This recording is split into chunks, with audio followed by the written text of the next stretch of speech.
झारखंड के तमाम लोगों को ये आह्वान करना चाहता हूँ कि इस महापर्व में पहले मतदान, उसके बाद जलपान 100 रुपया के स्टैम्प पेपर पर देकर जनता के बीच में आई है कि अगर वो अपने वादे को पूरा नहीं कर सकती तो जनता को राजनीति में ये पहली बार बहुजन मुक्ति पार्टी अधिकार दे रही है कि वह हमारे प्रत्याशी, हमारे सरकार को कानून के कटघरे में लाकर उनसे जवाब सवाल कर सके। बाबा साहब के सपनों का भारत बनाने के लिए आप लोग राष्ट्रीय परिवर्तन मोर्चा को और बहुजन मुक्ति पार्टी के प्रत्याशी को भारी से भारी मतों से मत देकर विजय बनाएंगे। जैसा कि आप सभी जानते हैं, लोकतंत्र का महापर्व 18वीं लोकसभा अपने पूरे शबाब पे है। 3 चरण का चुनाव हो चुका है और चौथा, 5वां, 6ठा और 7वां चरण में जो चुनाव होने जा रहा है, झारखंड में भी रणभेरी बज चुकी है और तमाम राजनीतिक दल और जो लोकतंत्र के सशक्त प्रहरी हैं वो इस लोकतंत्र के महापर्व में संविधान को और भारत में लोकतंत्र रहे इसके संघर्ष के लिए सत्ताधारियों के साथ और झारखंड के 3.5 करोड़ मतदाताओं के बीच में अपने विचार, अपने घोषणा पत्र के माध्यम से पहुंच रहे हैं। लोकसभा का चुनाव झारखंड में है। सिंहभूम, खूंटी, लोहरदगा और पलामू। जैसा कि आप सबको मालूम है, बहुजन मुक्ति पार्टी का प्रत्याशी चारपाई छाप पर पलामू में है और बहुजन मुक्ति पार्टी के द्वारा समर्थित उम्मीदवार माननीय स्टीफन किंडो लोहरदगा में चुनाव मैदान में है, जो 15 नंबर में आरी छाप पे चुनाव लड़ रहे हैं। उनको बहुजन मुक्ति पार्टी और राष्ट्रीय परिवर्तन मोर्चा ने समर्थन दिया है। मैं झारखंड के तमाम लोगों को ये आह्वान करना चाहता हूं कि इस महापर्व में पहले मतदान, उसके बाद जलपान, मतदान का प्रयोग अवश्य करें, क्योंकि आप सौभाग्यशाली हैं कि 18वीं लोकसभा में आपको मतदान करने का अवसर मिला। क्योंकि ये जो अधिकार संविधान में दिया हुआ है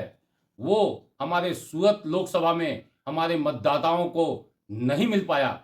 और वो मतदान करने से वंचित रह गए। तो इस वोट की कीमत को पहचानें और मतदान जरूर करें, ज़्यादा से ज़्यादा मतदान करें और लोकतंत्र को मजबूत करें। अपना लोकसभा से एक सशक्त प्रतिनिधित्व जो संविधान की बात करता है, इन पर आपका विश्वास है, उनको अपना बहुमूल्य मत देकर उनको विजय बनाएं और 18वीं लोकसभा जब सजे तो लगे कि जनता का प्रतिनिधि लोकसभा में गया है। क्योंकि हम झारखंड में हैं, झारखंड की जो परिस्थितियां हैं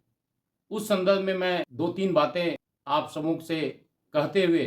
एक अपील करना चाहता हूं कि झारखंड में बहुजन मुक्ति पार्टी चारपाई छाप पर विभिन्न लोकसभा में अपने प्रत्याशी को उतारा है। जो तीसरा विकल्प देश की जनता तलाश कर रही थी, मूल निवासी नायक वामन मेश्राम साहब ने राष्ट्रीय परिवर्तन मोर्चा बनाकर वो तीसरा विकल्प पूरे देश को उपलब्ध कराया है और उसी तीसरा विकल्प राष्ट्रीय परिवर्तन मोर्चा के तहत बहुजन मुक्ति पार्टी एक महत्वपूर्ण घटक दल है और पूरे देश में अपने प्रत्याशी को इस लोकसभा के चुनाव में उतारा है। उसी क्रम में 8 प्रत्याशी झारखंड में भी चुनावी समर में है और वो अपनी घोषणा पत्र 100 रुपया के स्टैम्प पेपर पर देकर जनता के बीच में आई है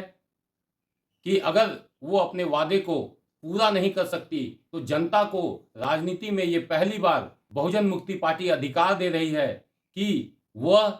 हमारे प्रत्याशी, हमारे सरकार को कानून के कटघरे में लाकर उनसे जवाब सवाल कर सके। इसका दस्तावेज हम जनता को उपलब्ध कराने जा रहे हैं, जो आने वाले समय में राजनीति को एक नई दिशा प्रदान करेगी। विविध मुद्दे हैं देश में, लेकिन सबसे जो प्रमुख मुद्दा है वो ये है कि जो बाबा साहब ने संविधान में समता, स्वतंत्रता, बंधुता और न्याय पे आधारित राष्ट्र और समाज की परिकल्पना की थी, जिसको संविधान सभा ने 26 नवंबर 1949 को आत्मर्पित और अंगीकृत किया गया था, वो क्या भारत में 75 साल के बाद भी हमें उसकी झलक मिल रही है? हमने एनडीए को पूर्ण बहुमत के रूप में 10 साल देखा। हमने एनडीए के नेतृत्व करने वाले कांग्रेस को भी 55 साल इस देश में एक छत्र राज करते हुए देखा। इन लोगों के राज करने के तौर तरीके, इनके नियम कानून बनाने के तौर तरीके को हम लोग नज़दीक से देखे हैं, जो संविधान के अनुरूप नहीं है, जिसके वजह से जो आज समाज में असमानता, प्रतंत्रता, अन्याय का वातावरण बना हुआ है, वो इन शासकों के नीति और नियम के तहत है। तो उसको दूर करके बाबा साहब के सपनों का भारत बनाने के लिए आप लोग राष्ट्रीय परिवर्तन मोर्चा को और बहुजन मुक्ति पार्टी के प्रत्याशी को भारी से भारी मतों से मत देकर विजय बनाएंगे और संविधान में जो प्रस्तावना था कि किस प्रकार का हम समाज और राष्ट्र बनाना चाहते हैं, उस दिशा में आप लोग अपना योगदान देंगे। नजर 24 चैनल को धन्यवाद देना चाहेंगे कि आपने हमारी पार्टी बहुजन मुक्ति पार्टी राष्ट्रीय परिवर्तन मोर्चा के जो अभियान है, इसको कवर करने के लिए आपने अपना समय निकाला। जैसे